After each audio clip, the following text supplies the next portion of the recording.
মহিলারা যদি 4টা কাজ করতে পারে জান্নাতের সব দরজা খোলা।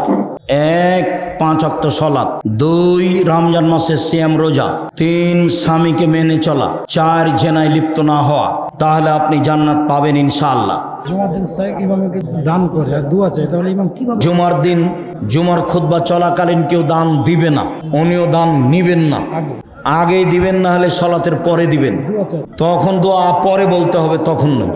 দুইজন তিনজন যদি নারী পুরুষ মারা যায় এমন অবস্থায় জানাজা এটা কিভাবে? বলছে যে একাধিক লাশ যদি হয় পুরুষ নারী, তাহলে জানাজা কিভাবে হবে? পুরুষের লাশগুলি আগে বসবে আর পশ্চিম দিকে লাশ সাজাতে থাকবে।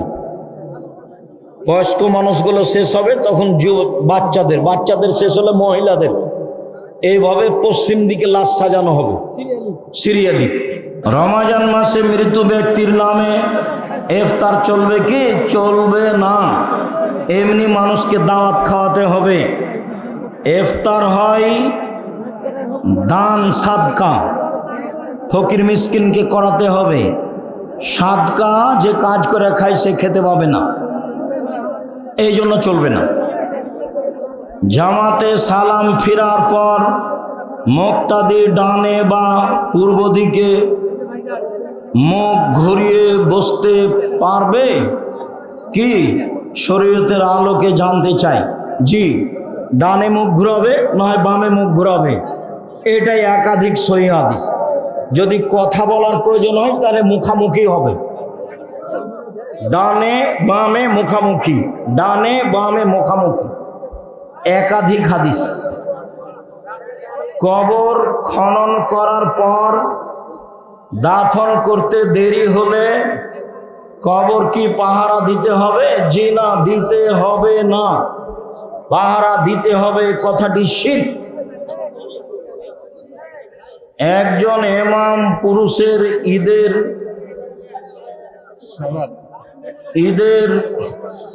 ঈদের সলাত আদায় করার পর মহিলাদের ঈদের সলাত আদায় করতে পারবে কি? আজ থেকে সাপাহার থানায় আর কোনোদিন মহিলাদের সলাত মসজিদে চলিবে না। মহিলারা মাঠে যাবে, জায়গা না থাকলে ধানের কেয়ারে দাঁড়াবে। আব্দুল হিসাব পরের জমি অন্য জমি, তাহলে রাস্তায় দাঁড়াবে। যেখানে হোক পুরুষের সাথে যেতে হবে, জরুরি। পুরুষের ইমামতিতে মহিলাদের সলাত ওইভাবে চলবে না। মহিলারা ইমাম হয়ে ঈদের সলাত আদায় করা বিদআত। মহিলাদের ইমামতিতে ঈদের সলাত আদায় করা বিদআত। স্ত্রী মারা গেছে, স্বামী এখনো জনক্ষমতা রয়েছে, কিন্তু সন্তানেরা অর্থের লোভে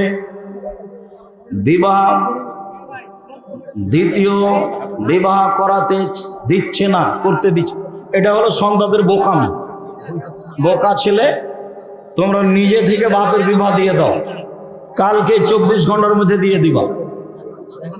তার অসুবিধা তুমি বুঝো, তোমার বাপকে বলো, আব্বা আমরা দেখে একটা বিবাহ দিয়ে দিই, ভাগ্য নিয়ে আমি এসেছি আব্বা, ভাগ্য ছেড়ে আসিনি। কথা বুঝতে পারলে না মনে হয়? তুমি কি ভাগ্য নিয়ে এসেছো না রেখে চলে এসেছো? তো রেখে যদি আসনি, নিয়ে এসেছো, তোমার ভাগ্যে যা আছে হবে। তোমার বাপের জমি নিয়ে তোমাকে কিছু করতে হবে কেন? ওটা তো কাপুরুষের পরিচয়। নিজে কিছু করে খাও, সাবধান। আসসালামু আলাইকুম। পুরুষের জন্য লাল এবং হলুদ পোশাক জায়েজ কি? হলুদ চলবে না, লাল না পরা ভালো। হলুদ চলবে না, না জায়েজ, লাল না পরা ভালো। আমি স্কুলে পড়ি, আমি কি আমার কেউ মারা গেলে জানাজার নামাজ আদায় করাতে পারবো? পারবা। যেই পড়তে পারবে ভালো সেই ইমামতি করবে। হুজুর আসসালামু আলাইকুম, প্যারায় হওয়া লোকের পিছনে নামাজ হবে? হবে। মিথ্যা কথাও বড় পাপ, প্যারায় হওয়া বড় পাপ।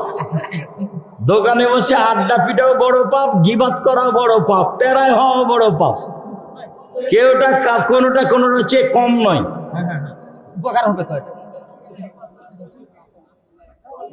আমার বয়স 16 বছর, আমি এখন ছাত্র, কিন্তু জেনার গুনাহ থেকে রক্ষার জন্য বিয়ে করলে কোনো ক্ষতি হবে?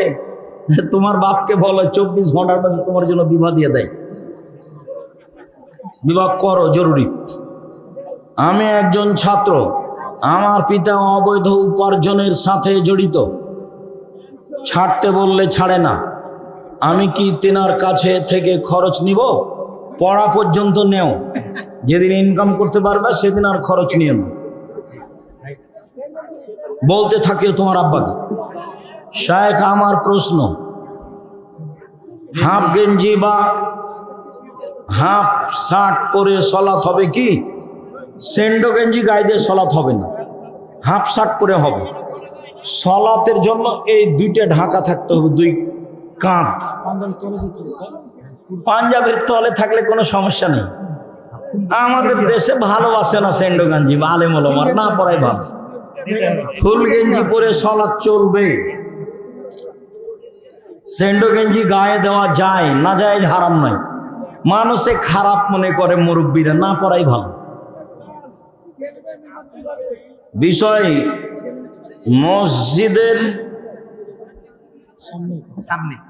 মসজিদের সামনের কাতার বাদ দিয়ে মধ্যের কাতার কি পিছনের কাতারে জামাত করা যায় কি? যাবে। মসজিদের যে কোনো জায়গাতে সলাৎ শুরু করতে পারে, কোনো সমস্যা নেই। প্রমাণে সহিহ হাদিস আছে। আব্দুল্লাহ বিন উমর মসজিদে ঢোকেই আগে 2 রাকাত পড়তেন, একটু আগিয়ে গিয়ে আবার পড়তেন, আর একটু আগিয়ে গিয়ে আবার পড়তেন। দিনে রাতে 100 বার কোন তওবার দোয়াটি করব? আস্তাগফিরুল্লাহ ওয়া আতুবু ইলাইহি 100 বার। আস্তাগফিরুল্লাহ আল্লাযী লা ইলাহা ইল্লা হুয়াল হাইয়ুল কাইয়ুম ওয়া আতুবু ইলাইহি 100 বার। রব্বিগফিরলি ওয়া তুব আলাইহি ইন্নাকা আনতাত তাওয়াবুল গফুর 100 বার। যখন যেটা মনে চাই বলবেন। আমাদের মসজিদে ফজর নামাজের পর একসাথে সকল মুসাল্লি জোরে সূরা ইয়াসিন সহ আরো অনেক দোয়ার আমল করে। এগুলো নাজায়েজ, বিদাত, হারাম কাজ। এসব এলাকায় সাপাহারে চলবে না, বৃহত্তর রাজশাহীতে এসব আমল চলবে না। বেদাতি এলাকায় যেতে হবে। নিজের মতো সলাত হয়ে গেছে, নিজের মতো তাসবিহ তাহলিল করবেন, নিজের মতো কোরআন তেলাওয়াত করবেন। ফরজ সালাতের সময় ইমাম সাহেব তেলাওয়াত করিতেছে, এমন সময় পিছনে মুসল্লির কান্না চলে আসে, অথচ সে কোরআনের অর্থ বুঝে না। অর্থ বুঝুক আর না বুঝুক, কান্না আসবে, এটাই ভালো। কান্না সবারই আসা উচিত। অর্থ না বুঝা পড়তে পারে না যে বলেছে, মহিলা বৈঠকে ওর বা আপো জানেন। যারা বড় বড় মুফাসসির তারাই ভালো বুঝতে পারেনি, তার অবুঝটাকে রেখে চলে গেছে কলমে। কেন উনি বললেন যে কোরআন বুঝতে না পারলে কোরআন পড়া হবে না? এটা তো মারাত্মক ভুল কথা। কোরআন বুঝতে পারুক আর না পারুক, কোরআন পড়া শুরু হলে কান্নাকাটি করবে, এটাই সুন্নাত। শায়েখ, আমার প্রশ্ন, মৃত্যুর পর দান কবুল হবে কি? জি হবে। বুখারী মুসলিমের হাদিস। আল্লাহ নবী বলেন, আমার মা হঠাৎ মারা গেছে, কথা বলতে বললে দান করতে না, আমি আমার মায়ের জন্য দান করব, তার কি নেকি হবে? আল্লাহ রাসূল নাম আল্লাহ হাসাব, হ্যাঁ তুমি দান করো, তার নেকি হবে। অতএব বাপ মায়ের জন্য, দাদা দাদির জন্য দান করবেন যতক্ষণ বেঁচে আছেন। আপনি চলে গেলে আপনার ছেলে মেয়ে করবে না। আপনি নিজে আপনার বাপ মাকে ভুলিয়েন না, আপনার দাদা দাদিকে ভুলিয়েন না। আমার পরামর্শটা গ্রহণ করিয়েন। সালাতে সালাম ফিরার পূর্বে বলিয়েন, রব্বির হামহুমা কামা রাব্বায়ানি সাগীরা। প্রতিদিন না হলে 10 দিন পর, না হলে 15 দিন পর, না হলে মাসে একদিন খেয়াল করে বাপ মায়ের জন্য কিছু দান করবেন। 10 টাকা হোক, 10,000 টাকা হোক, যেভাবে হোক বাপ মায়ের নামে, দাদা দাদির নামে দান করেন। চলে যাওয়া মানুষেরা আপনাদের দিকে চেয়ে আছে। হলুদ মাখানো প্রথা চিরদিনের জন্য ভুলে যেতে হবে। বিবাহ সংক্রান্ত যত নিয়ম নীতি আছে, চাঁপাইনবাবগঞ্জ, নওগাঁ জেলায় এমন কোনো নিয়ম নীতি নেই যেটা ঠিক আমার জানা অনুপাতে। হয়তোবা সাপাহার থানাতে মাদ্রাসা বেশি, আলেম ওলামা বেশি, সেই জন্য বেশি ভালো থাকতে পারে কোনো অংশ। তবে আমার জানা অনুপাতে চাঁপাইনবাবগঞ্জ জেলায় বিবাহের শুরু থেকে না শেষ পর্যন্ত একটা কাজও বৈধ নয়। সেটা মেয়ে দেখা হোক, সেটা আপনার বায়না হোক, সেটা বরহন্তা হোক, সেটা আমাটা হোক, সেটা বিবাহ যাত্রী বরযাত্রী হোক, সেটা বসে থাকা হোক, সেটা বিবাহেরা হোক, সেটা মিষ্টি খাওয়ানো হোক, সেটা যেটাই হোক না কেন, সেটা ডুলি বিবি হোক, সেটা বিবাহ পড়ানো হোক, একটাও ঠিক নয়। মেয়ের কাছে গেছে বিবাহ পড়াইতে, গিয়ে বলছে অমুক নিবাসী অমুক তোমাকে বিবাহ করতে এসেছে, এত নগদ এত বাকি, তুমি তাকে স্বামী সত্ত্বে কবুল করো। অবাক কথা। মহিলাটাকে গিয়ে বলছে তোর বাপ কি কলা করতে আছে এখানে? ওর বাপই তো এখানে বলবে ছেলেটার সামনে যে এত নগদ এত বাকি, আমার মেয়ে তোমার সাথে বিবাহ বসতে রাজি, তুমি তাকে স্ত্রী হিসেবে কবুল করো। তখন ছেলেটা বলবে কবুল করলাম, দুইজন সাক্ষী পাশে শুনবে। আল্লাহ রসুল বলছেন লা নিকাহ ইল্লা বিওয়ালিন, বাপ ছাড়া বিবাহ হয় না। আল্লাহ রসুল বলছেন লা নিকাহ ইল্লা বিশাহিদাইন, দুইজন সাক্ষী ছাড়া বিবাহ হয় না। কাজীর খাতাতে আছে 4 জন সাক্ষী। আমি যখন বললাম কাজী সাহেব যে এই রেজিস্টারের খাতা দিয়ে টয়লেট পেপার হিসেবে, খাতাটাকে টয়লেট পেপার হিসেবে ব্যবহার করতে হবে, ড্রেনে ফেলে দিতে হবে, এমন খেপে গেলেন তিনি। আপনি খেপছেন কেন? জেনাতে 4 জন সাক্ষী লাগে। কিসে লাগে? শুধুমাত্র দুনিয়াতে একটা খারাপ কাজ আছে, জেনা। জেনা প্রমাণ করতে কয়জন সাক্ষী লাগে? 4 জন। তো বিবাহতে কেন 4 জন সাক্ষী? আল্লাহর নবী বলছেন 2 জন, আর খাতাতে আসলো 4 জন। মানে ধর্ম কি পাগল হয়ে গেছে? খালি বললেই হবে? কাজী সাহেব রাগ করলেই হবে? হুজুর চুপ থাকলেই হবে? আমি আব্দুর রাজ্জাক বিন ইউসুফ এদেশের বক্তা হিসেবে কোনোদিন আপনার সামনে আসিনি। উমর রাদিয়াল্লাহু তাআলা আনহু বললেন, আজকে যখন আর আবু বকর সিদ্দিককে নেকি করে পারিনি, তখন আর ভবিষ্যতে কোনোদিন পারবো না। এই বলে তিনি তার দুর্বলতা পেশ করলেন, হাদিসে এসেছে। তারপরে কার টাকা দিয়ে কাজ হবে? উসমান। তো উসমান বললেন, আল্লাহর নবী, যত মানুষ যাবে তাবুকের যুদ্ধে সমস্ত মানুষের অর্ধেকের যাতায়াত খরচ খাওয়া খরচ আমি বহন করব। লোক ছিল 30,000, যাতায়াত সময় 3 মাস। তার নাম ধনী। তো বরকত হবে কার টাকা দিয়ে?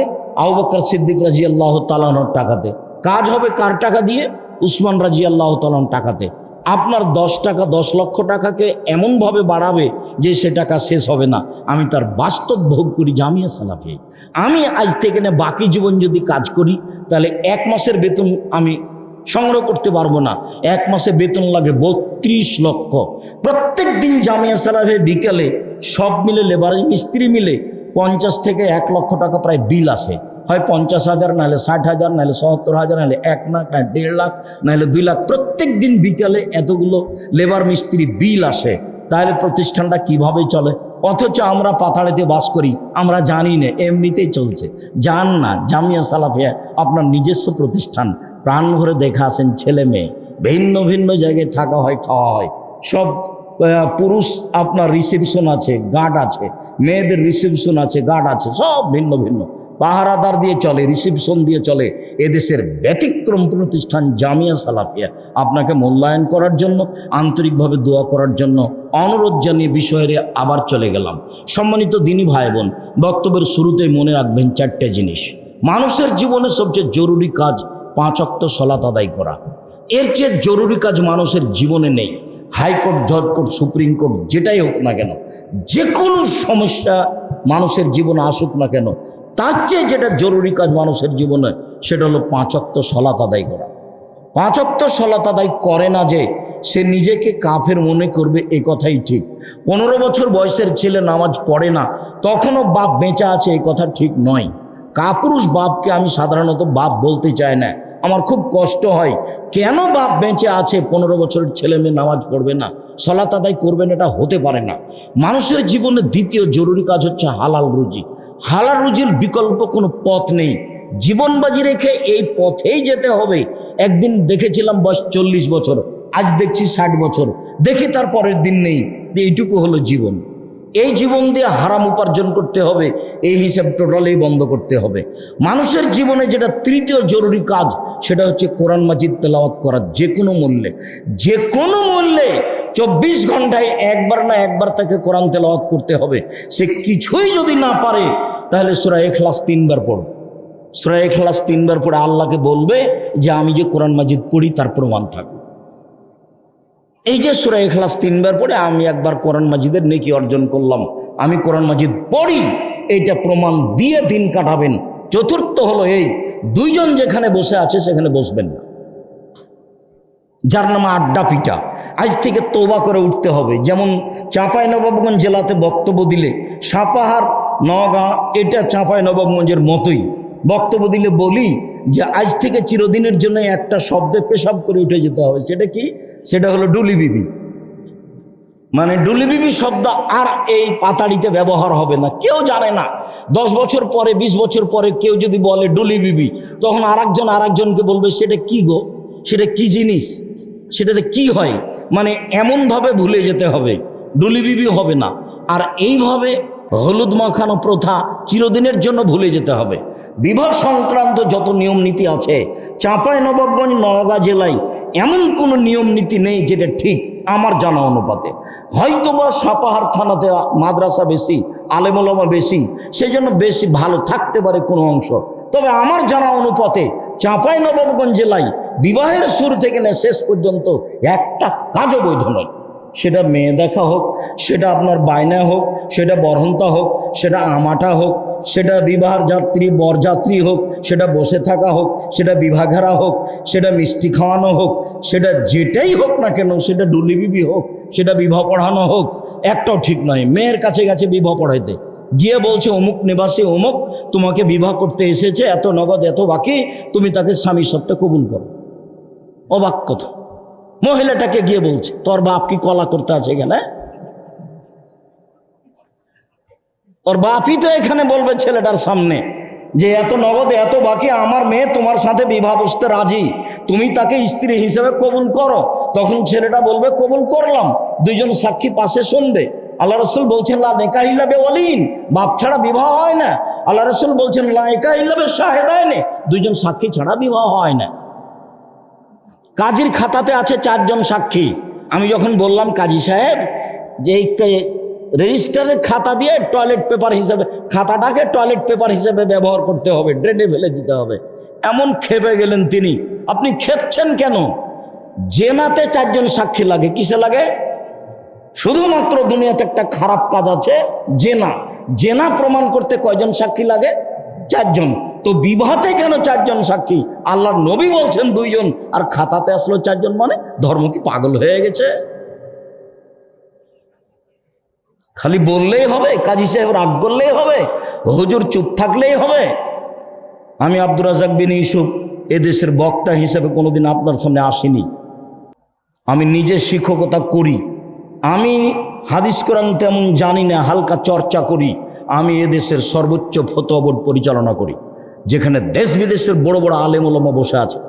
26 বছর থেকে কলমে আমি ফতোয়া লিখি। 6 বছর থেকে আমি ফতোয়া বোর্ড নিজে পরিচালনা করি।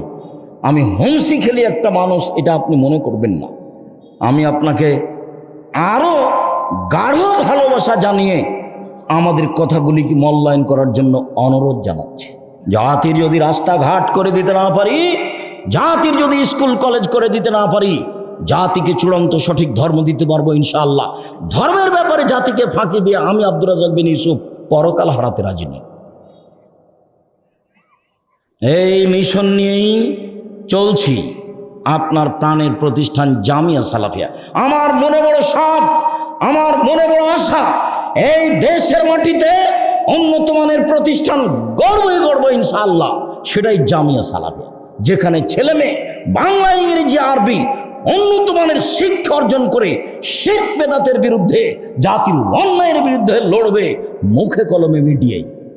কলম আছে এখানে, নামাজের উপরে বই আছে, আদর্শ পরিবার আছে, আদর্শ নারী আছে, বক্তব্যের পরিচয় আছে, তাফসির কি মিথ্যা হতে পারে আছে। শুধুমাত্র রাজশাহী জেলা চাঁপাইনবাবগঞ্জ এবং নওগাঁ নাটোর একেই বেশি করে লক্ষ্য করে ওই বই লেখা হয়েছে, বক্তা শ্রোতার পরিচয় এবং তাফসির কি মিথ্যা হতে পারে। তার মানে আমার মুফাসসির বরিশাল থেকে এসে আমার বুকের উপরে যে তাফসির করে গেছে তার শতকরা 90% মিথ্যা। এই কথা আমি বলেছি। 98 জন মুফাসসির মিথ্যুক আর 95 জন বক্তা মিথ্যুক, এ কথা আমি বলেছি। আমার কথা সত্য না মিথ্যা তা প্রমাণ করার চেষ্টা করতে হবে। আমি তো আছি বেঁচে এখনো, জাতির সামনে, বাঙালির সামনে আমি বাংলা ভাষায় কথা বলছি। জাতি এটা পরীক্ষা করে না কেন? জাতি পরীক্ষা করলেই তো হয়। ওকে আমি তাফসির করতে দিয়েছি সূরা বাকারার 10 আয়াত, কি তাফসির করবে ও? আপনি ওই 10 আয়াতে মিলিয়ে দেখেন, পৃথিবীর যে কোনো তাফসিরের সাথে তার মিল নাই। তো কি তাফসির করলো আমাদের সামনে? তাফসির মানে কি ইউসুফ জুলেখার কাহিনী? ভুল হিসাব। উপস্থিত বৈঠকের মুসলিম বোন, আপনারা যে যেখানে আছেন, আপনাদেরকে আমি জোরালোভাবে অনুরোধ করছি, মহিলা বৈঠক করেন, বাড়িতে করেন। এই থানায় ওই থানায় গিয়ে মহিলা বৈঠক করে ধর্ম দেখাবেন না আপনি। আমি আপনার দিনী ভাই, আমাকে উপেক্ষা করে চলা সহজ নয়, চলা যায়। আব্দুর রাজ্জাক সাহেবকে মানলাম না, তাতে কি আছে, সেটা বলা যায়, কিন্তু চলা সহজ নয়, এটা আপনি মনে রাখবেন। আয়েশা রাদিয়াল্লাহু তাআলা আনহা তার জিন্দেগিতে কোনোদিন কোথাও দিন প্রচার করতে এই গ্রাম ওই গ্রাম যাননি, এই থানা ওই থানা যাননি। সারা দুনিয়ার মানুষ তার বাড়িতে এসেছে, এই কথাই প্রমাণ করে হাদিস বুখারী মুসলিম। অতএব আপনি বাড়ি থেকে দাওয়াত দিবেন, এ কথাই ঠিক। আপনি সত্য দাওয়াত দিবেন, বলবেন না বুবু হাদিসে আছে, এ কথা বলবেন না। যা বলছেন তা মুখ দিয়ে সত্য দেখে শুনে বলুন। যদি আপনার নেতার বই থাকে সেটা দেখেন, আর যদি সেটা না খোলায়, আমি আপনার একজন কাছের ভাই, দিনী ভাই আব্দুর রাজ্জাক বিন ইউসুফ, আপনি যে কোনো একটা বই দেখে দেন। উপদেশ বইটা নেন, আপনি আদর্শ পরিবার বইটা নেন, আদর্শ নারী বইটা নেন, আদর্শ পুরুষ বইটা নেন, সলাতের পরে বইটা নেন, আপনি আর ওই মরণ একদিন আসবে বইটা নেন। যে কোনো বই দেখে, কে বড় ক্ষতিগ্রস্ত বইটা নেন, কে বড় লাভবান বইটা নেন। আপনি একটা বিষয় দেখে 10 জন মহিলার সামনে কিছু বলেন, আপনি ক্ষতিগ্রস্ত হবেন না, যা বলবেন সেটা সত্য হবে। আমরা তদন্ত করে কথা বলার চেষ্টা করি। সম্মানিত দিনী ভাই বোন, এক পায়ে এক খেলে চেয়ে থাকবেন, পরিবেশ 19 বিষয় না যেন। আপনি আমার দিনী বোন, আপনি আমার দিনী ভাই, আপনি আমার দিনী বোন, আপনাকে নিয়ে আমার অনেক কথা আছে আজকে। মহান আল্লাহ বলেন, অকারনা ফি বুয়ুতিকুন্না ওয়ালা তাবাররাজনা তাবাররুজাল জাহিলিয়াতিল উলা। হে মুসলিম মহিলা, তোমরা বাড়িতে থাকো। বন্যতার যুগে, বর্বরতার যুগে, অসভ্যতার যুগে নারীরা যেভাবে রাস্তাঘাটে প্রদর্শন দিয়ে চলতো, সেইভাবে চলো না, এটা আল্লাহর আদেশ। তুমি একটা মেয়ে মানুষ, ক্লাস 10-এ পড়ো, এখানে এসেছো তোমার মায়ের সাথে তোমার বাপের সাথে বক্তব্য শুনতে, নইলে তুমি তোমার দুলা ভাইয়ের সাথে এসেছো। যেদিন তুমি ক্লাস 8-এ পড়ছিলে সেদিন তুমি যুবতী হয়েছো। 2 বছর থেকে তুমি যুবতী হয়ে আছো। তুমি কেমনে মাথায় কাপড় না দিয়ে তোমার দুলা ভাইয়ের সাথে আসলে? তাহলে কি তোমার বাপ নাই? এই কথা বলতে চাচ্ছ আমাকে? তাহলে কি তুমি বলতে চাচ্ছ ওটা আমার বাপ না, ওটা আমার চাচা, এটা বলতে চাচ্ছ? তাহলে কি তুমি বলতে চাচ্ছ ওটা আমার বাপ না, ওটা আমার সৎ বাপ, এ কথা বলতে চাচ্ছ? কি তুমি আমাকে বলতে চাচ্ছ? আল্লাহ নবী বলছেন, আর রাজুল রাইন ফি আহলি বাইতিহি, বাড়ির মালিক বাপ হলে বাপ, বাড়ির দায়িত্বশীল কর্তা, তাকে তার কর্তৃত্ব সম্পর্কে জিজ্ঞাসা করা হবে। অল মারাত রাইয়া, এই বাড়ির মহিলাই হচ্ছে বাড়ির দায়িত্বশীলা, তার দায়িত্ব সম্পর্কে তাকে জিজ্ঞাসা করা হবে। নিজের কাজ করে যে তাকে বলে কর্মী, অপরের কাজ দেখে যে তাকে বলে কর্তা। নিজের কাজ করে যে তাকে বলে কর্মী, অপরের কাজ দেখে যে তাকে বলে কর্তা। তোমার বাপ 5 ওয়াক্ত সালাত আদায় করে, আজকে পাঞ্জাবি টুপি মাথায় দিয়ে এখানে এসেছে বক্তব্য শুনতে, উনি হলেন কর্মী, আর তোমাকে দেখবেন তাই তিনি কর্তা। তো তুমি যদি আজকে মাথায় কাপড় না দিয়ে এখানে এসে থাকো, বসে থাকো দুলা ভাইয়ের সাথে এসে, তাহলে বলো তোমার বাপ বেঁচে আছে না নেই? জোর করে জান্নাত কিনা যায় না। 3 শ্রেণীর মানুষ জান্নাত পাবে না, এই কথা আল্লাহ রাসূল বলেন। তিনি বলেন 3 শ্রেণীর মানুষ জান্নাত পাবে না। তার 1 শ্রেণীর মানুষ মুদমিনুল খামর, যারা নিয়মিত বিড়ি, তামাক, জর্দা, সিগারেট, গুল, নেশাদার দ্রব্য খায়, পান করে, তারা জান্নাতে যাবে না। 2 রাজরাতু মিনান নিসায়ে, পুরুষের বেশধারী নারী, যারা পুরুষের জুতা স্যান্ডেল পরে, যারা পুরুষের শার্ট প্যান্ট পরে, যারা পুরুষের পোশাক পরে, তারা জান্নাতে যাবে না। 3 তোমার বাপ, আর দায়ুস তোমার বাপ, আল্লাযী ইউকিরু ফি আহলিল খাবাসা, যে তার বাড়িতে বেহায়ার সুযোগ দিয়েছে। বলো তুমি বেহায়া কিনা, বলো, তুমি বলো। আব্দুর রাজ্জাক সাহেব, আমি খুব ভালো মেয়ে, বোরখা পরে থাকি। হ্যাঁ ভালোই তো। আমি খুব ভালো মেয়ে, রাস্তাঘাটে কারোর সাথে গল্প করি না। হ্যাঁ ভালোই তো, এটাই তো ভালো। আমি যখন শক্তভাবে বলবো যা রাসূল বলেছেন, তখন আপনি কষ্ট পাবেন, এটা তো আমি চাইনি। রাসূল সাল্লাল্লাহু আলাইহি সাল্লাম বলছেন, ইন্নাল মারাতা তুকবালু ফি সূরাতি শায়তান ও তুদবারু ফি সূরাতি শায়তান, নিশ্চয়ই মহিলারা শয়তানের বেশ ধরে আসে, শয়তানের বেশ ধরে যায়। নিশ্চয়ই মহিলারা শয়তানের বেশ ধরে আসে, শয়তানের বেশ ধরে যায়। নিশ্চয়ই মহিলারা শয়তানের বেশ ধরে আসে, শয়তানের বেশ ধরে যায়। এটা তো আল্লাহর নবী বললেন। তাহলে আল্লাহর নবী কি আপনাকে শয়তান বললেন? তাহলে সব মহিলাই কি শয়তান? নাউজুবিল্লাহ, জি না, তা তো নয়। কেমনে তা হবে? রাসূল সাল্লাল্লাহু আলাইহি সাল্লাম বলছেন, কামালা মিনার রিজালি কাসীর ওয়ালাম ইয়াকমাল মিনান নিসা ইল্লা সালাসা, বহু পুরুষই বড় বড় জান্নাত পাবে, তবে মহিলারা বড় বড় জান্নাত পাবে না মাত্র তিনজন।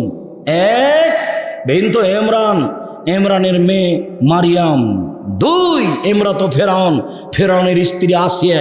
তিন, ফাজলু আয়েশা আলা সাইরিন নিসাই কাফালিস সারিদ আলা সাইরিত তমে, আয়েশার সম্মান সব মহিলার উপরে যেমন সারিদ খাদ্যের সম্মান সব খাদ্যের উপরে। সারিদ, সারিদ কি? গোস্তের ঝোলে রুটি ভিজিয়ে খেলে তাকে বলে সারিদ। এটা হলো সুস্বাদু খাদ্য। আল্লাহর নবী বলছেন সারিদ যেমন সুস্বাদু খাদ্য, তেমন সারা পৃথিবীতে সবচেয়ে দামি সম্মানী মহিলা হলেন আয়েশা। যদিও আয়েশা রাদিয়াল্লাহু তাআলা আনহা এবং খাদিজার মধ্যে একটু তফাৎ দেখা যাবে, 1 মিনিট পরে আপনাকে দেখাচ্ছি। আগে এই হাদিসটা ভালোভাবে বুঝে নেন যে আল্লাহর নবী কি তাহলে সবাইকে শয়তান বললেন? না তো। আল্লাহর নবী বললেন, মনে রেখো পৃথিবীতে দামি মহিলা হচ্ছেন ফেরাউনের স্ত্রী। মনে রেখো পৃথিবীতে দামি মহিলা হচ্ছেন ঈসা আলাইহিস সালামের মা মারিয়াম।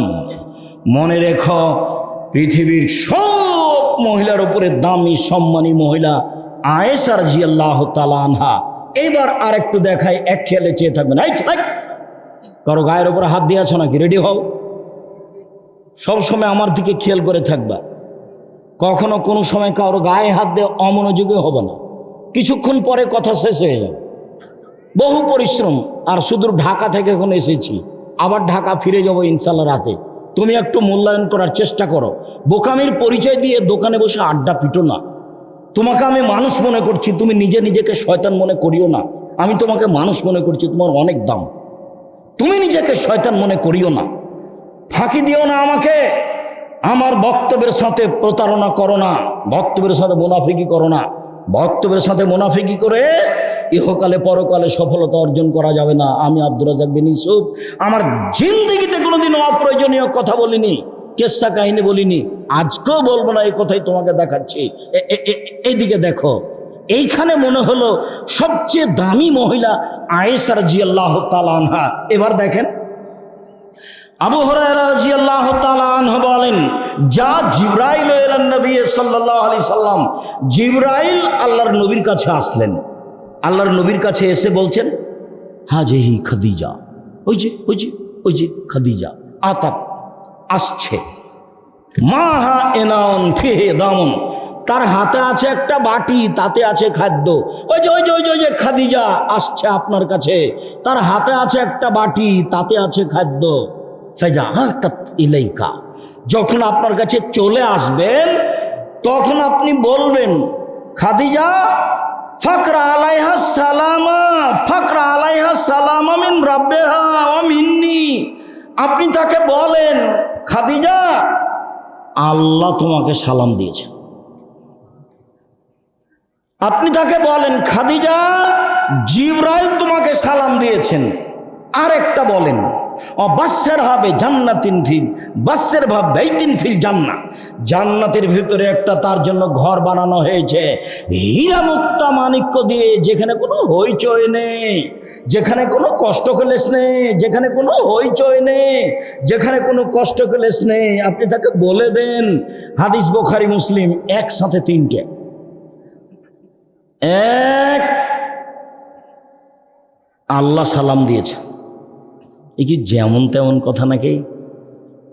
দুই, জিবরাইল সালাম দিয়েছেন। তিন, তার জন্য জান্নাতে একটা ঘর বানানো হয়েছে। এ কি আল্লাহ নবী এরকম মহিলাকে শয়তান বললেন? কথা বুঝে আসে না মনে হয়। তো শয়তানকে, এই ছেলে শয়তানকে, না আমার বোন। তুমি বলতে পারো না যে আমার বোন, আমার বোন কিভাবে? ওই যে মাস্টার ডিগ্রি পাস করেছে, এখানে আজকে এসেছে, আর নাহলে আসেনি, মোবাইল নিয়ে বসে আছে। মোবাইল হলো সবচেয়ে তার কাছের বন্ধু, প্রেম প্রীতি সেখানে আছে। দিনরাত উলঙ্গ মেয়ে নিয়ে ব্যস্ত আছে, দিনরাত ল্যাংটা মেয়ে নিয়ে ব্যস্ত আছে। মোবাইলের আর একটা অর্থ হলো জেনা, মোবাইলের আর একটা অর্থ হলো মাজনুন, বোকামি, পাগলামি। আপনি যে মোবাইলে খুব বেশি অভ্যাসী, সে পায়খানা তো মোবাইল নিয়ে যায়। মোবাইল বন্ধ করে শুয়েছে, 2 মিনিট পরে থাকতে পারেনি, আবার খুলেছে। মোবাইল হচ্ছে নেশা, মোবাইলের আরেকটা নাম হলো জেনা। যেখানে বড় মোবাইল আছে, বড় সাইজের যেগুলো, সেগুলো নিরাপদ নয়। অতএব তোমার বোন সেখানে আছে। ঘটনায় লুকিয়ে রেখে কোনো লাভ নেই। আজকে লুকিয়ে রাখলে কালকে তো লুকিয়ে রাখা যাবে না। কি করে সম্ভব? তা সম্ভব নয়। রাসূল সাল্লাল্লাহু আলাইহি সাল্লাম বলছেন, কুল্লু বানি আদম ইয়াতাকাল্লাম মা রাব্বাহু মা রাব্বিহি। আদম সন্তান সবাই তার প্রতিপালকের সাথে কথা বলবে। লাইসা বাইনাহু ওয়া বাইনাহু তারজুমান। কোনো অন্তরাল থাকবে না, দোভাষী থাকবে না। কোনো অন্তরাল থাকবে না, দোভাষী থাকবে না। কোনো অন্তরাল থাকবে না, দোভাষী থাকবে না। আল্লাহ যা বলবেন আপনি তা বুঝবেন, আপনি যা বলবেন আল্লাহ তা বুঝবেন। এই সময়ে যখন কথোপকথন শুরু হবে, ফায়ানজুরু আইমানা মিনহু, সে তখন তার ডান দিকে দেখবে। ফায়ারা মাকাদ্দামা মিন আমালিহি, তার জীবনের সব কর্ম দেখতে পাবে। দেখে বুঝতে পারবেন, এই তো ওই যে ক্লাস 10-এ যখন পড়ি তখন করে এটা জেনার পাপ। এই তো সুদ আমি অঙ্ক করছি ব্যাংকে, সেই পাপ এটা। দেখে আপনি বুঝতে পারবেন। সুম্মা ইয়ানজুরু আসফা মিনহু, সে তার বাম দিকে দেখবে। ফায়ারা মাকাদ্দামা মিন আমালিহি, পুরো জীবনের সব কর্ম দেখতে পাবে। যা দেখবে ডানে তা দেখবে বামে, যা দেখবে ডানে তা দেখবে বামে। এবার সামনের দিকে দেখবে, দেখবে জাহান্নাম। সামনের দিকে দেখবে, দেখবে জাহান্নাম। তখন আল্লাহর নবী বললেন, আদম সন্তান, খেজুরের ছাল হলেও অল্প থেকে অল্প কিছু দান করে হলেও জাহান্নাম থেকে বাঁচো। মানে পৃথিবীতে সবচেয়ে শক্তিশালী ইবাদত হলো দান। সালাত দিয়ে জাহান্নাম থেকে বাঁচা যায় না, হজ দিয়ে জাহান্নাম থেকে বাঁচা যায় না, তাসবিহ তাহলিল জিকির আজকার দিয়ে জাহান্নাম থেকে বাঁচা যায় না। জাহান্নাম থেকে বাঁচা যায় একটা শক্তিশালী পাওয়ারফুল ইবাদত দিয়ে, তার নাম দান।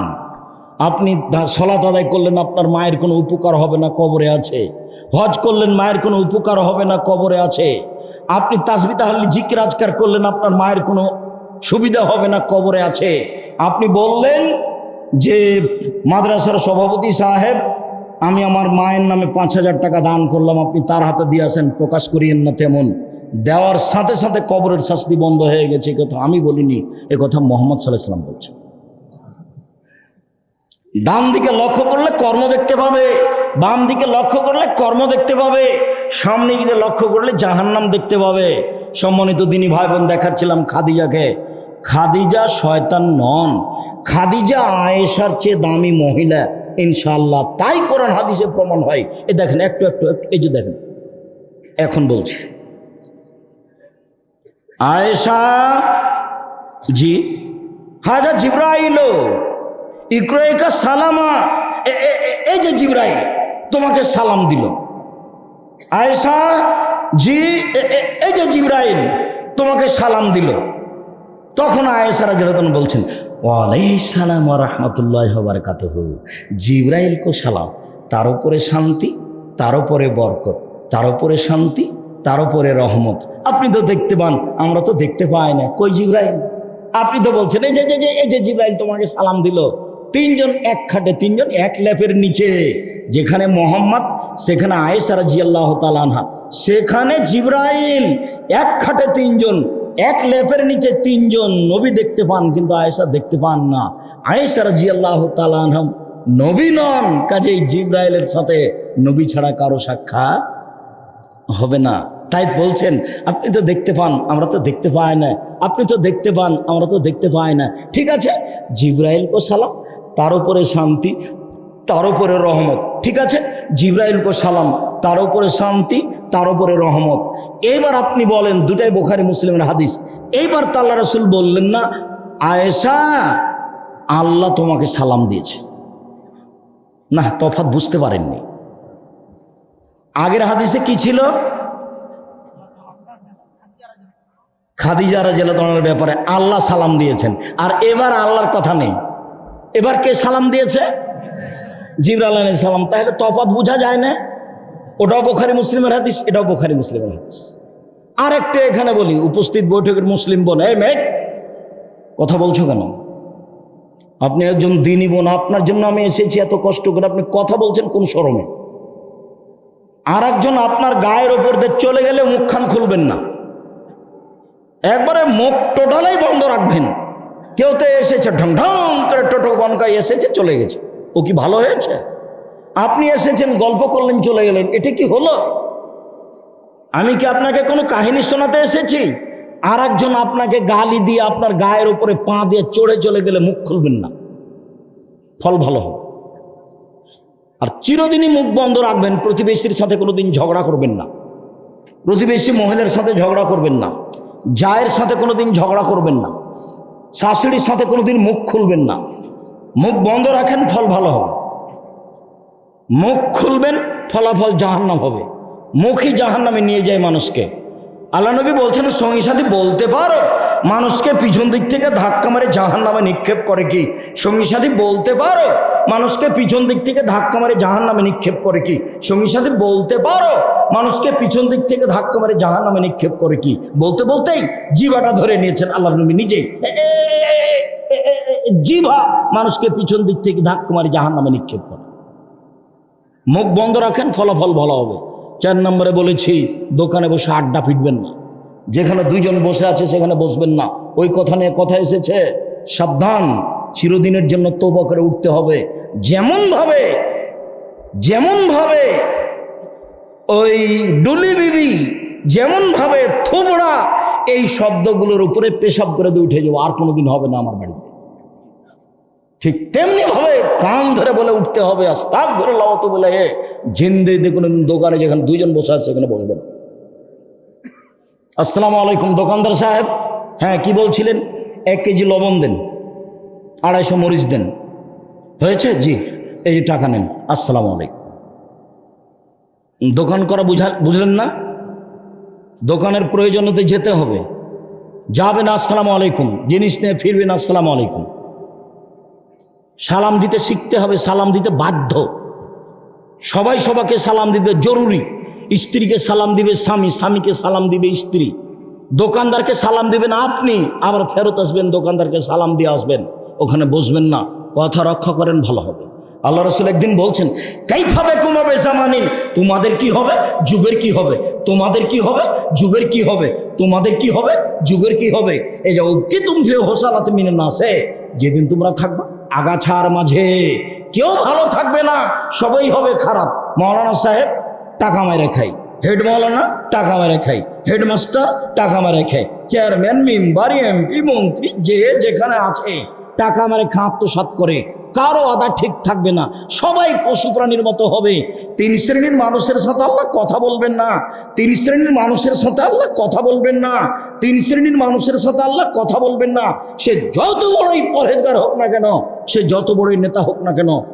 1 মালিকুন কাজ্জাব, মিথ্যুক দায়িত্বশীল, মিথ্যুক দায়িত্বশীল, মিথ্যুক হেড মাওলানা, মিথ্যুক হেডমাস্টার, মিথ্যুক প্রিন্সিপাল, মিথ্যুক জেল সুপার, মিথ্যুক গ্রাম্য সর্দার, মিথ্যুক মসজিদের সভাপতি, মিথ্যুক মাদ্রাসার সভাপতি, মিথ্যুক স্কুলের সভাপতি, চেয়ারম্যান, মেম্বার, এমপি, মন্ত্রী, ডিসি, এডিসি, যারা যেখানে মিথ্যা কথায় দায়িত্ব পালন করছে, সে প্রত্যেক বছর যদি হজ করে, প্রতি মাসে যদি উমরা করে, তবু তার সাথে আল্লাহ কথা বলবেন না।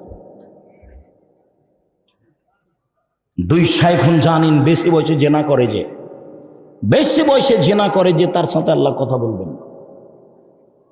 3 টাকনুর নিচে কাপড় পরে যে, পায়জামা প্যান্ট লুঙ্গি টাকনুর নিচে পরে যে, 24 ঘন্টার মধ্যে প্যান্ট কেটে নিতে হবে, কেটে নিতে হবে, উল্টিয়ে রাখা অভ্যাসে পেশাব করে দিতে হবে।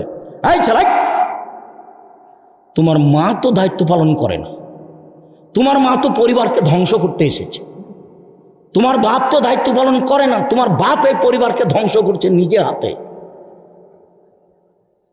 আল্লাহ নবী বলছেন যে একটা লোক বাতি জ্বালিয়েছে, আলো জ্বালিয়েছে, এই কীট পতঙ্গগুলো সব ওখানে গিয়ে পড়ে যায়, সব মরে যাচ্ছে। আর আমি সবকে খালি জোর করে ঠেকাচ্ছি, জোর করে ঠেকাচ্ছি, জোর করে ঠেকাচ্ছি, কিন্তু থামাতে পারছি না, সবাই যাচ্ছে, পুড়ে যাচ্ছে। তোমার বাপ মাকে ঠেকাতে হতো, কিন্তু তোমার বাপ মা আরো আগুনে ছেলে মেয়েকে কি করছে? ঠেলে দিচ্ছে। তোমার বাপ দেখে না প্যান্টটা ছোট আছে? তোমার মা তোমার ছোট ভাইয়ের প্যান্টটা রোজ পরিষ্কার করে দেয়, তোমার মা পরিয়ে দেয়। এটা তোমার মা? এটা তোমার মা নয়, এ হলো সৎ মা। এটা তোমার মা নয়, এটা তোমার খালা। এ কথাই ঠিক, যদি যে কথাটা 100% সত্য নয়। কেন? ওটা তোমার মা, এটাই তো সত্য। কিন্তু তোমার মা তো দায়িত্ব পালন করে না। ও কিসের মা? মা কাকে বলে? মা হচ্ছে যে ছেলেদের মেয়েদের উপরে পাহারা দিবে। হাদিস ভুলে যাচ্ছেন? জাবের রাদিয়াল্লাহু তাআলা আনহু বলছেন, যুদ্ধ থেকে আসছিলাম, মদিনায় ঢোকার আগে আল্লাহ রাসূল বলেন, এই সবাই এখানে থামো, এই শোনো, সবাই এখানে বসো। আমি বললাম, আল্লাহর নবী, আমি নতুন বিবাহ করেছি, বাড়ি যেতে অনুমতি দেন। ও, তুমি নতুন বিবাহ করেছো? কুমারী মেয়ে বিবাহ করেছো না তালাক প্রাপ্তা মেয়ে বিবাহ করেছো? আল্লাহর নবী, আমি তালাক প্রাপ্তা মেয়ে বিবাহ করেছি। আরে হাল্লা বিক্রান্ত তোলায়েবকা, তুমি কুমারী মেয়ে কেন বিবাহ করলে না? তুমি তার সাথে খেলতে, ও তোমার সাথে খেলতো। আরে তুমি কুমারী মেয়ে কেন বিবাহ করলে না? তুমি তার সাথে খেলতে, ও তোমার সাথে খেলতো। তুমি কুমারী মেয়ে কেন বিবাহ করলে না? তখন সাহাবী বলছেন, আল্লাহর নবী, আমার বাপ উহুদের যুদ্ধে শহীদ হয়েছেন 12 জন, 8 জন মেয়ে রেখে, 8 জন, 9 জন, 6 জন, কোন হাদিসে 6 জন, কোন হাদিসে 9 জন। এতগুলো মেয়ে রেখে আমার বাপ শহীদ হয়ে গেছেন। আমি আমার মেয়ে বোনদের সমবয়সের মেয়েকে বিবাহ করতে চাইনি 4টা কারণে। এই ছেলে, খুব খেয়াল করো। আপনি আমার দিনী ভাই, আপনি আমাকে দেখতে পান আর না পান এক খেয়ালে চেয়ে থাকবেন। পা নড়াছড়া করবেন না, কথা যেন 19-20 না হয়। আমি আমার বোনদের সমবয়সের মেয়েকে বিবাহ করিনি 4টা কারণে। এক, তোয়াল্লে মোহন না, আমার বউ যেন আমার বোনদেরকে শিখিয়ে দিতে পারে। 2, তোয়াদ্দে মোহন না, আমার স্ত্রী যেন আমার বোনদেরকে শিষ্টাচার শিখাতে পারে। তোমার বোন এখন মাথায় কাপড় দিয়ে নেই, বলো তো এটা কোন শিষ্টাচার? তোমার প্যান্টটা টাকনোর নিচে আছে, বলো তো এটা কোন শিষ্টাচার? একটু আগে এখান থেকে উঠে গিয়ে বাইরে সিগারেট খেয়ে এলে, বলো তো এটা কোন শিষ্টাচার? তোমার মায়ের ব্লাউজটা এ পর্যন্ত আছে, পেট দেখা যাচ্ছে, বলো তো এটা কোন শিষ্টাচার? বলো যে আমার বাপ খুব পরহেজগার মানুষ, বলো তো দেখি একটু। আমার বাপ খুব শক্তিশালী মেজাজি মানুষ, পরহেজগার মানুষ। আমার মায়ের ব্লাউজটা কতখানি? পেট পর্যন্ত, সবই ফাঁকা আছে। 3, তুরাজ্জাল হন না, আমার স্ত্রী যেন আমার বোনদের মাথার চুল চিরনি করে দিতে পারে, পরিপাটি করে সুন্দর করে সাজগোজ করে রাখতে হবে। 4, তাকুম আলাইহিন না, আমার বউ যেন আমার বোনদের উপরে পাহারা দিতে পারে। মা মানে পাহারাদার, হাদিস বুখারী মুসলিম। আমি যদি বুঝাতে না পারি আমি অক্ষম। এ হাদিস 1450 বছর থেকে বুখারী মুসলিমে আছে। 1450 বছর থেকে মা বাচ্চাদের উপরে কি পাহারাদার, মনে থাকে কি না? 1, আমার স্ত্রী আমার বোনদেরকে বিদ্যা শিক্ষা দিবে। 2, আমার স্ত্রী আমার বোনদেরকে শিষ্টাচার শিখাবে। 3, আমার স্ত্রী আমার বোনদের মাথার চুল চিরুনি করে দিবে। 4, আমার স্ত্রী আমার বোনদের উপরে পাহারা দিবে। কেন? ও বিবাহ করেছে তার মায়ের স্থানে মহিলা হিসাবে। বুঝাতে পারলাম না কথা? তার বাপের স্থানে মহিলা হিসাবে। আর বউ সবকে দেখাশোনা করবে। তাহলে আপনার স্ত্রী আপনার পরিবারের উপরে পাহারাদার। এই ছেলে, বক্তব্য ভুলে গেলা কি নেই? চলো আবার। সব মহিলাই শয়তান নয়, খাদিজা নন, আয়েশা নন। 1 মিনিট দেখো,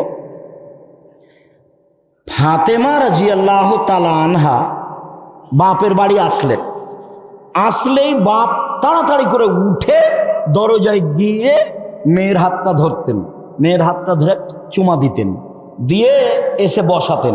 এবার বাপ বেটি কথা হতো। যখন মেয়ে আসতো তখন বাপে তাড়াহুড়া করে উঠে মেয়েকে ধরে মেয়ের হাতে চুমা দিয়ে পাশে বসাতেন, কথাবার্তা হতো। রাসূলের চেহারার সাথে মেয়ের চেহারার মিল ছিল ফাতেমার, রাসূলের চলার গতির সাথে ফাতেমার চলার গতির মিল ছিল। যেভাবে নবী হাঁটতেন সেভাবে ফাতেমা হাঁটতেন, যেভাবে নবী চলতেন সেভাবে ফাতেমা চলতেন। একদিন আল্লাহর নবীর কাছে ফাতেমা আসলেন, তো ফাতেমাকে জড়িয়ে কাছে নিয়ে বললেন, কি যেন বললেন, একবার হামাও করে কেঁদে উঠলেন।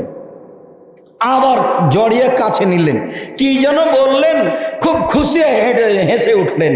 কথা শেষ। আয়েশা রাদিয়াল্লাহু আনহা, ফাতেমা বলো তো ফাতেমা, আল্লাহর নবী তোমাকে কি বললেন যে তুমি হেসে উঠলে, তুমি কেঁদে উঠলে? বলো তো ফাতেমা, তোমাকে কি বললেন? আয়েশা রাদিয়াল্লাহু তাআলা সবসময় নিজের মানটাকে খুব দামি মনে করেন। তো এখন তো দেখছেন কি বললেন, গোপন কথা যেটা আমি বুঝতে পারলাম না। তখন ফাতেমা বলছেন, না না না না না, আমার আব্বার গোপন কথা প্রকাশ করব না, আমার আব্বার গোপন কথা প্রকাশ করব না। আচ্ছা ঠিক আছে। তো যেদিন আল্লাহর নবী খালি মাটি দিয়ে সবাই বাড়িতে এসেছে, মাটি দিয়ে যখন বাড়িতে এসেছে তখনই আয়েশা রাদিয়াল্লাহু তাআলা আনহা বলছেন, বলো তো ফাতেমা, এখন তো তোমার আব্বা মারা গেছেন, সেই দিন আল্লাহর নবী কি বলেছিলেন যাতে তুমি হেসে উঠেছিলে, যাতে তুমি কেঁদে উঠেছিলে? কথা কি বুঝতে পারছেন?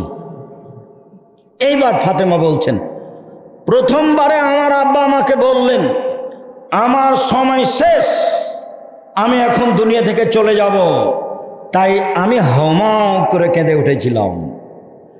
পরের বারে বললেন, ফাতেমা সাইয়্যিদাতু নিসাইল জান্নাহ, জান্নাতে যত মহিলা যাবে সবার তুমি সরদারনি, জান্নাতে মহিলা যত যাবে সবার তুমি দায়িত্বশীনা, তুমি সবার প্রধান ব্যক্তি।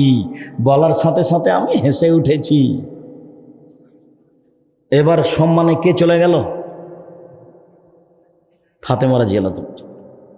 তখন আল্লাহ রাসূল একটা কথা বলেছেন, হ্যাঁ সবার দায়িত্বশীল ফাতেমা, এ কথাই ঠিক, তবে ইল্লা বিনতে ইমরান, ইল্লা মারিয়াম, ইমরানের মেয়ে মারিয়াম, ইমরানের মেয়ে মারিয়াম সবার দায়িত্বশীলা সবার দায়িত্বশীলা ফাতেমা, এ কথাই ঠিক, কিন্তু ইমরানের মেয়ে মারিয়ামের দায়িত্বশীলা তিনি নন।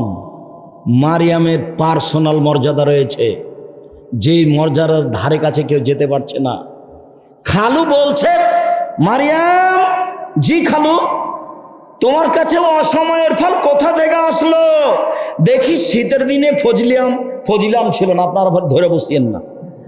কি খবর মারিয়াম, তোমার কাছে অসময়ের ফল কেন? দেখি শীতের দিনে ফজলিয়াম। তখন মারিয়াম বলছেন, হাজা মিন ইনদিল্লাহ, এটা আল্লাহর পক্ষ থেকে এসেছে, আল্লাহ আমাকে রুজি দেন। এবার দেখেন তো মর্যাদা কার বেশি হয়ে চলে গেল।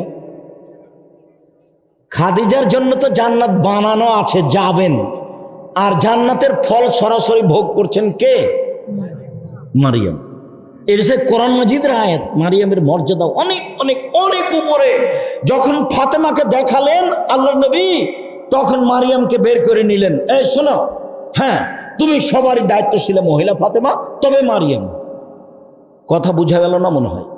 সম্মানিত দিনী ভাই বোন, মহান আল্লাহ বলেন, ইয়া আইয়ুহান নবী কুল্লি আজওয়াজিকা ওয়া বানাতিকা নিসাইল মুমিনিন ইদরিনা মিন জালাবিবিহিন্না। মুহাম্মদ সাল্লাল্লাহু আলাইহি সাল্লাম আপনি মুসলিম মহিলাদের আদেশ করে দেন, তারা যখন বাড়ি থেকে বের হবে তখন চাদর গায়ে দিয়ে বের হবে, চাদর গায়ে লাগবে। একজন এসে আমাকে বলছে, আব্দুর রাহিম সাহেব একটু বলিয়েন তো, আমাদের দেশের মুরব্বীরা ঈদের মাঠে মহিলাদেরকে যেতে দিচ্ছে না। এ আবার কোন কথা? এ আবার কেমন কথা? একজন মহিলা বলছেন, আল্লাহর নবী যখন বললেন ঈদের মাঠে মহিলাদেরকে যেতে হবে, যুবতীদের যেতে হবে, ঋতুবতী হায়েজ যার হয়েছে তাকেও যেতে হবে, যার সলাত নেই। আল্লাহর নবী যার সলাত নেই, যার হায়েজ হয়েছে, সেই ঈদের মাঠে গিয়ে কি করবে? তখন আল্লাহ রাসূল বলছেন ইউকাব্বিরনা মান নাসে, ওরা মানুষের সাথে তাকবীর পাঠ করবে। ওরা বলবে আল্লাহু আকবার, আল্লাহু আকবার, লা ইলাহা ইল্লাল্লাহ, আল্লাহু আকবার, আল্লাহু আকবার, ওয়া লিল্লাহিল হামদ। ইউকাব্বিরনা মান নাস, তারা যারা সালাত আদায় করছে, পুরুষ যারা তাকবীর পাঠ করছে তাদের সাথে তাকবীর পাঠ করবে। ওয়াসনা জামাতাল মুসলিমিনা দাওয়াতাহুম, তারা ঈদের মাঠে গিয়ে বক্তব্য শুনবে, ঈদের মাঠে গিয়ে বক্তব্য শুনে আমল করার চেষ্টা করবে, ওদেরকে যেতে হবে। তখন মহিলা বলছেন আল্লাহর নবী ইহদানা লাইসালাহা জিলবাব, আমাদের কারো যে চাদর নাই যে কি গায়ে দিয়ে যাবে, আমাদের কারো যে চাদর নাই যে কি গায়ে দিয়ে যাবে। তখন আল্লাহ রাসূল বলছেন লেতুল বিসহা সাহেবাত মিন জিলবাবিহা, তার বান্ধবীর চাদর নিয়ে যাবে, তার বান্ধবী তাকে চাদর দিবে, তার বান্ধবীর চাদর নিয়ে যাবে, মানে যেতেই হবে। চাঁপাই নবাবগঞ্জের ভাষাতে ঈদের দিন মহিলারা তো মাঠে যাবে ওর বাপকে যেতে হবে। বুঝলেন না? আপনার ব্যথা লাগলে আসে আর যায় না কিছু। আমি আব্দুর রাজ্জাক বেনিস, আপনি হাসলেই কি আর কাঁদলেই কি, কথা আমাকে ফেরত নিতে হবে না। তবে আমি মানুষ, কোনো জায়গাতে ভুল ত্রুটি থাকতেও পারে, তবে কথা সহজে ফেরত নিতে হয় না। ঈদের দিন মহিলারাকে যেতে হবে, যেতে বাধ্য, যেতেই হবে। 5 ওয়াক্ত সালাত মহিলাদের বাড়িতে ভালো, জুমা মসজিদে যাওয়া ভালো, ঈদের মাঠে যেতে বাধ্য। 5 ওয়াক্ত সালাত বাড়িতে ভালো, জুমার দিন জুমা মসজিদে যাওয়া ভালো, ঈদের মাঠে যেতে বাধ্য, যেতেই হবে। ভালো মহিলা তো যাবে যাবে, যার হাইজ হয়েছে তাকে যেতে হবে। তার 2টা কারণ, একটা বক্তব্য শুনবে, আর একটা হলো কি করবে বলেন তো দেখি, তাকবীর পাঠ করবে। ওরা তাকবীর পাঠ করবে, ওরা জিকির আজকার করবে। হাইজ হলে জিকির আজকার বন্ধ হয় না। হজ করতে গিয়ে তপ করতে করতে আয়েশা কাঁদছেন, তো আল্লাহ রাসূল বলছেন লেমা তাবকি আয়েশা, আর আয়েশা তুমি কাঁদছো কেন, কি হয়েছে? হাল নাফিস্তি, তোমার মনে হয় হায়েজ হয়েছে তাই না? জি হ্যাঁ। আর চিন্তা করো না, এইটা আল্লাহ আদমের মেয়েদের উপরে ফরজ করে দিয়েছে, এখানে কিছু করার নেই, এটা হবেই। শোনো, ইসলামে আসল হাজ, হাজিরা যা করছে তাই করো, হাজিরা যা করছে তাই করো। তবে ওলা তাতুফি ইল্লা বাইত, ওলা তাতুফাই তাতুফাল বাইত, তবে বাইতুল্লাহ তওয়াফ করবো না, তওয়াফ ব্যতীত সব কিছু করো, সালাত ব্যতীত সব কিছু করো। হাইজের কারণে 2টা কাজ করতে পারবে না, 1 সালাত, 2 তওয়াফ, এই 2টা করবে না। বাকি কোরআন তেলাওয়াত করবে, বাকি তাসবিহ তাহলিল করবে, বাকি জিকির আজকার করবে, বাকি আল্লাহর কাছে প্রার্থনা করবে, বাকি তাকবীর পাঠ করবে। লাব্বাইক আল্লাহুম্মা লাব্বাইক, লাব্বাইক লা শারীকা লাক লাব্বাইক, ইন্নাল হামদা ওয়া নি'মাতা লাক ওয়াল মুলক লা শারীকা লাক। আল্লাহ তোমার দরবারে উপস্থিত, আমি তোমার দরবারে উপস্থিত, প্রশংসা তোমার, অনুগ্রহ তোমার, রাজত্ব তোমার, কোনো শরীক নাই তোমার। আমি তোমার দরবারে উপস্থিত, প্রশংসা তোমার, অনুগ্রহ তোমার, রাজত্ব তোমার, কোনো শরীক নাই তোমার। লাব্বাইক আল্লাহুম্মা লাব্বাইক, লাব্বাইক লা শারীকা লাক লাব্বাইক, ইন্নাল হামদা ওয়া নি'মাতা লাক ওয়াল মুলক লা শারীকা লাক। একবার মাঠ ঘাট ফাটিয়ে দিবে। আমি বলছি জোরে বলেন, তো জোরে বলতে পারছে না। আমি বলছি কি ব্যাপার, মিছিল করে করে দুর্বল হয়ে গেছেন নাকি? তো যখন মিছিলে ছিল তখন বলছে আরো জোরে চাকা, আরো জোরে চাকা, তখন জোরে বলছে, একবার ফাটিয়ে দিবে। আমি এখন বলছি যে জোরে বলেন, আরো জোরে বলেন, তখন জোরে বলছে না। কি ব্যাপার, আল্লাহর নবী বলছেন, জিবরাইল আমাকে বললেন মুহাম্মদ সাল্লাল্লাহু আলাইহি সাল্লাম আপনি আমার উম্মতকে আদেশ করেন ওরা যেন ইহরাম বাঁধে জোরে, লাব্বাইক উমরাতান, আমি উমরার জন্য উপস্থিত। একবার চিৎকার করে ফাটিয়ে দিবে, আর একবার চিল্লিয়ে বলবে লাব্বাইক আল্লাহুম্মা লাব্বাইক, লাব্বাইক লা শারীকা লাক লাব্বাইক, ইন্নাল হামদা ওয়া নি'মাতা লাক ওয়াল মুলক লা শারীকা লাক। এভাবে বলবে। এটা আদেশ করছেন জিবরাইল আল্লাহর নবীকে, যে আল্লাহ এভাবে বলতে বলছে। মহিলার হজ করতে গেছে, হাইজ হয়েছে, তওয়াফ করবে না, হাইজ হয়েছে, সালাত আদায় করবে না, বাকি হাজিরা যা করছে তাই করবে। কোরআন তেলাওয়াত করবে, তাসবিহ তাহলিল করবে, জিকির আজকার করবে, তাকবীর পাঠ করবে, তালবিয়া পাঠ করবে। সম্মানিত দিনী ভাই বোন, এবার আবার ফিরে আসি। মহান আল্লাহ বলেন ওয়াইদা সাআলতুমুহুন্না মাতান ফাসআলুহুন্না মিন ওয়ারাই হিজাব। পৃথিবীর মানুষ মহিলাদের সামনাসামনি কোনো জিনিস নিয়ে নাও, অন্তরাল থেকে নাও, আট থেকে নাও, কথা বললে আট থেকে নাও, অন্তত বোরকা পর্দা করে নাও। বলেন তো গার্লস স্কুলের হেডমাস্টারের কি হবে? আচ্ছা হেডমাস্টার সাহেব, আপনার সাথে একটা কথা, যে ফাজল ইবনে জারির রাদিয়াল্লাহু তাআলা আনহু বলছেন, সালতু রাসূলুল্লাহ সাল্লাল্লাহু আলাইহি ওয়াসাল্লাম নাজরিল ফাজাতে, আমি মহিলার উপরে হঠাৎ চোখ পড়ে যাওয়া সম্পর্কে জিজ্ঞাসা করলাম, আল্লাহর নবী, মহিলার উপরে যদি হঠাৎ চোখ পড়ে যায় তাহলে কি করব?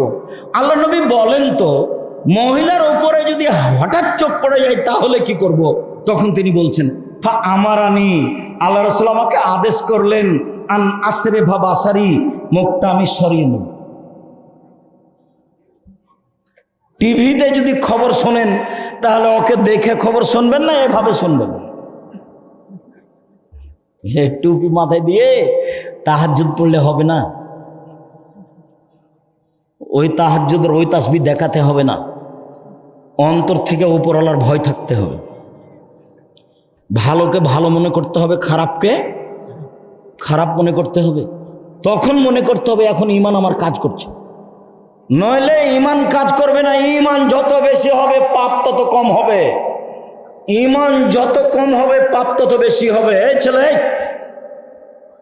এখানে কতগুলো ছেলে আছে 5 ওয়াক্ত সালাত আদায় করে, রাতে প্রেমের গল্প করে, কেন বলো তো? ঈমান কম। কেন বলো তো? ঈমান কম। এখানে কতগুলো মহিলা আছে 5 ওয়াক্ত সালাত আদায় করে, নফল সিয়াম পালন করে, স্বামী যখন থাকে না বাড়িতে, বাপ যখন থাকে না, তখন প্রেমের গল্প করে, বলো তো কেন? ঈমান কম। ঈমান যত বেশি হবে পাপ তত কম হবে, ঈমান যত কম হবে পাপ তত বেশি হবে। ঈমান আছে কিন্তু কাজ করে না, করার পরে মনে করছে এটা খারাপই হলো, কিন্তু ঈমান দুর্বলতার কারণে এগুলো করতে পারছে না। সম্মানিত দিনী ভাই বোন, বলছিলাম রাসূল সাল্লাল্লাহু আলাইহি সাল্লাম বলেন, ইন্নার রাজুলা লা ইয়ানজুরু রাজুলু ইলা আওরাতিল রাজুলে, একজন পুরুষ একজন মহিলার পুরুষের ঢেকে অঙ্গ দেখতে, ঢাকারা অঙ্গ দেখতে পারে না। ওয়ালা তানজুলুল মালাতি আওলাতিল মারাতে, একজন মহিলার ঢেকে রাখা অঙ্গ দেখতে পারে না। কোনো মহিলার সামনে পেশাব করতে বসতে পারে না, কোনো মহিলার সামনে পায়খানায় বসতে পারে না। কোনো মহিলা, একাধিক মহিলা বাড়িতে আসবে আর তার সন্তান প্রসব হবে, সব মহিলা এসে দেখবে, এটা একেবারে টোটালি হারাম। আল্লাহর নবী বলছেন কোনো মহিলার ঢেকে রাখা অঙ্গ দেখতে পারে না। রাসূল সাল্লাল্লাহু আলাইহি সাল্লাম বলছেন, লা তুবাসিরুল মারাতু আল মারাতা, একজন মহিলার গায়ে হাত লাগিয়ে কোনো কিছু করতে পারে না, হলুদ মাখাতে পারে না। হলুদ মাখা হারাম নয়, হলুদ মাখতে পারে, তার মা মাখাবে, তার খালা মাখাবে, তার ফুফু মাখাবে, তার দাদি মাখাবে, তার বোন মাখাবে, কিন্তু অন্য কোনো গ্রামের মহিলা হলুদ মাখাতে পারে না। চাচাতো বোন, খালাতো বোন, ফুফাতো বোন, চাচাতো বোন, খালাতো বোন, ফুফাতো বোন যদি হলুদ মাখায় তাহলে তার হাতটা কেমন নরম, শরীরটা কেমন নরম, চুলগুলো কেমন দেখতে পাবে। তখন সে তার স্বামীর সামনে বলবে, ফাতেমার শরীর হাত এতই নরম। তখন তার স্বামী তাকে অন্তরের চোখে দেখবে।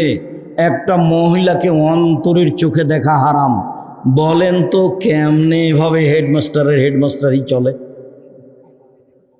বলো তো তুমি, তোমার বড় মোবাইলটা কেমনে চলে? কান ধরতে হবে তোবার জন্য, এটা নয়, কিন্তু শক্ততার জন্য ধরে বলবে, আস্তাগফিরুল্লাহ ওয়া আতুবু ইলাইহি, মোবাইল চিরদিনের জন্য তোকে ত্যাগ করলাম রে, মোবাইল তোকে চিরদিনের জন্য ত্যাগ করলাম। আপনি বলেন, বিচারের মাঠে কয়েকটা সুবিধা আছে, আর তার একটা সুবিধা হলো এই, যখন বিচারের মাঠে কোনো ছায়া থাকবে না আল্লাহর ছায়া ছাড়া, তখন তুমি এই ছায়ার নিচে থাকতে পাবা। কেন? আল্লাহর নবী বলেছেন, কোনো মহিলা যখন কোনো পুরুষকে জেনার প্রস্তাব দেয়, তখন পুরুষ বলে, আমি আল্লাহকে ভয় করি, তোমার সাথে কথা বলবো না। তখন এই লোকটা বিচারের মাঠে কোথায় থাকবে? বিশেষ ছায়াতল। শোনো, যে কোনো বিপদ থেকে বেঁচে যাবা, প্রেম বন্ধ করো, কথা বলা বন্ধ করো, যে কোনো বিপদ থেকে বেঁচে যাবা। যে কোনো বিপদ দেখবা যেটা তোমার জানা আছে। ওই যে 3 জন লোক রাস্তায় যাচ্ছিল না, বৃষ্টি আসলো, তখন পাহাড়ের গর্তে ঢুকে গেল, ঢুকতে একটা পাথর এসে মুখে পড়লো। তিনজনের একজন বলল, বাপ মাকে ভালোবাসি, পাথরটা সরিয়ে দাও। কিছু সরে গেল। তিনজনের একজন বলল, একটা লোককে কাজে নিয়েছিলাম, অর্ধেক দিন কাজ করে চলে গেল, অর্ধেক দিনের টাকা দিতে চাইলাম, নিল না।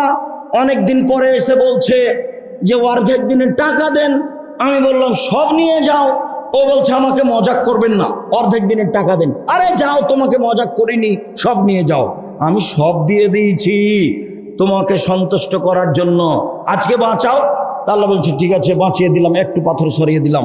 তৃতীয় জন বলছে, আমার চাচাতো বোনের সাথে জেনার ওয়াদা হয়েছিল, আমার চাচাতো বোন বলেছিল 100টি স্বর্ণ মুদ্রা দিতে পারলে আমি জেনায় রাজি হব। আমার চাচাতো বোন ভেবেছিল আমি গরিব মানুষ, 100টি স্বর্ণ মুদ্রা সংগ্রহ করতে পারবো না। হাড় ভাঙা পরিশ্রম করে 100টি স্বর্ণ মুদ্রা নিয়ে আসলাম। আমি জেনায় বসেছি, জেনা করব। তখন আমার চাচাতো বোন বলছে, আব্দাল্লাহ ইত্তাকিল্লাহ, এ আল্লাহর বান্দা, তুই আল্লাহকে ভয় কর রে, জেনায় লিপ্ত হইস না, আমাকে অসতী প্রমাণ করিস না। খালি এই কথাটা বলতে কুমতা না, আমি সেখান থেকে উঠে গেছি, আমি জেনা করিনি, তুমি আমাকে বাঁচিয়ে দাও। আল্লাহ বলেন ঠিক আছে, বাঁচিয়ে দিলাম। তুমি মোবাইলে কথা বন্ধ করে, এই মেয়ে তোমাকেও বলছি, তোমার স্বভাব খারাপ। আর একজন পুরুষের সাথে কথা বলো কোনো, তোমার একটু লজ্জা হয় না? তোমার একটু শরম হয় না? তুমি নিজেকে মেয়ে মানুষ মনে করো না? তুমি জাতিকে ধ্বংস করে জান্নাত কিনতে চাও?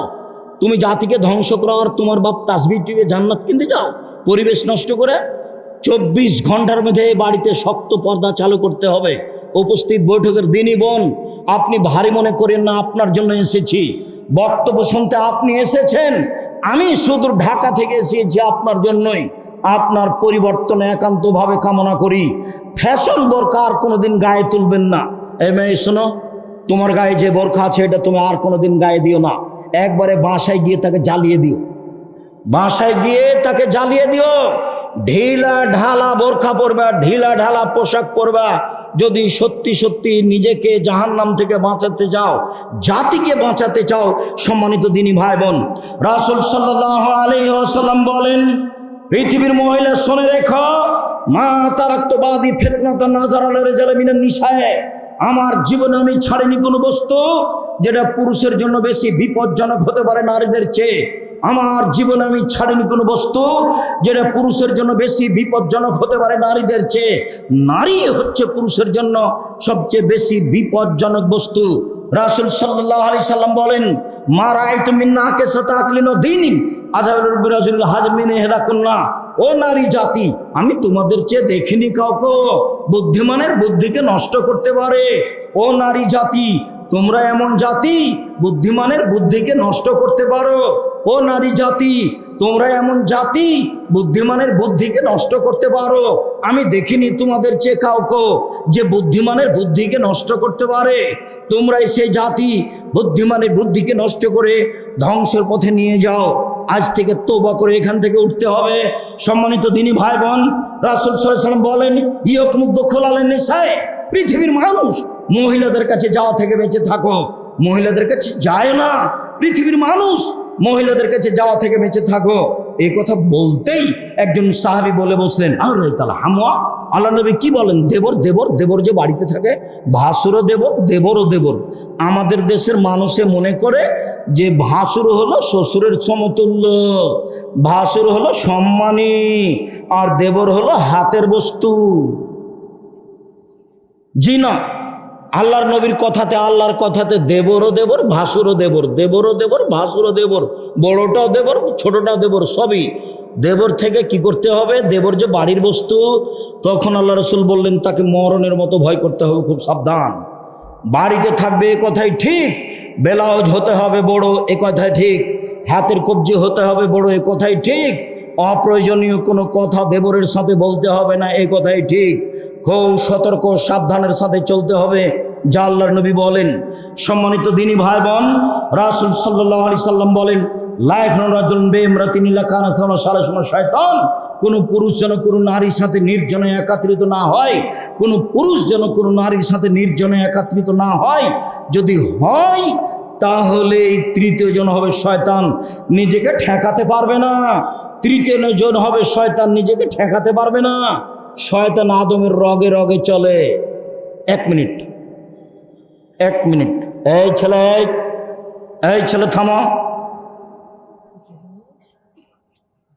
কালা শয়তান, শয়তান বলছে রব্বি ইজ্জতেক, হে আমার প্রতিপালক, তোমার মর্যাদার কসম, তোমার ইজ্জতের কসম। শয়তান বলছে, হে আমার প্রতিপালক, তোমার ইজ্জতের কসম, তোমার সর্বদার কসম, তোমার মর্যাদার কসম, লাজালো উকবিয়া ইবাদাকা, তোমার বান্দাকে আমি ভুল পথে নিয়ে যাবই। তোমার বান্দাকে আমি পাপী করবই। তোমার ইজ্জতের কসম, তোমার সম্মানের কসম। তখন আল্লাহ তাআলা বলছেন ওয়াইজ্জাতি ওয়া জালালি ওয়া ইরতিফামাকানি, আমার মর্যাদার কসম, আমার ইজ্জতের কসম, আমার সম্মানের কসম, আদম সন্তান যতবার ক্ষমা চাইবে ততবার আমি ক্ষমা করে দিই। এই কথা আপনাকে মনে রাখতে হবে। সম্মানিত দিনী ভাই বোন, আমি আপনাকে আলোচনার শেষে সেই ছেলে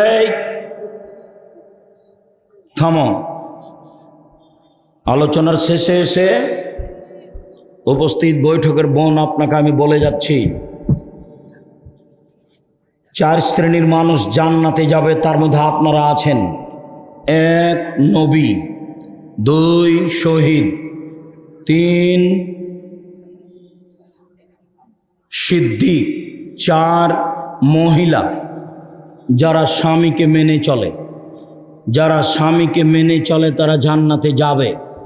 মহিলারা যদি 4টা কাজ করতে পারে জান্নাতের সব দরজা খোলা। 1 5 ওয়াক্ত সালাত, 2 রমজান মাসের সিয়াম রোজা, 3 স্বামীকে মেনে চলা, 4 জেনায় লিপ্ত না হওয়া। তাহলে আপনি জান্নাত পাবেন ইনশাআল্লাহ।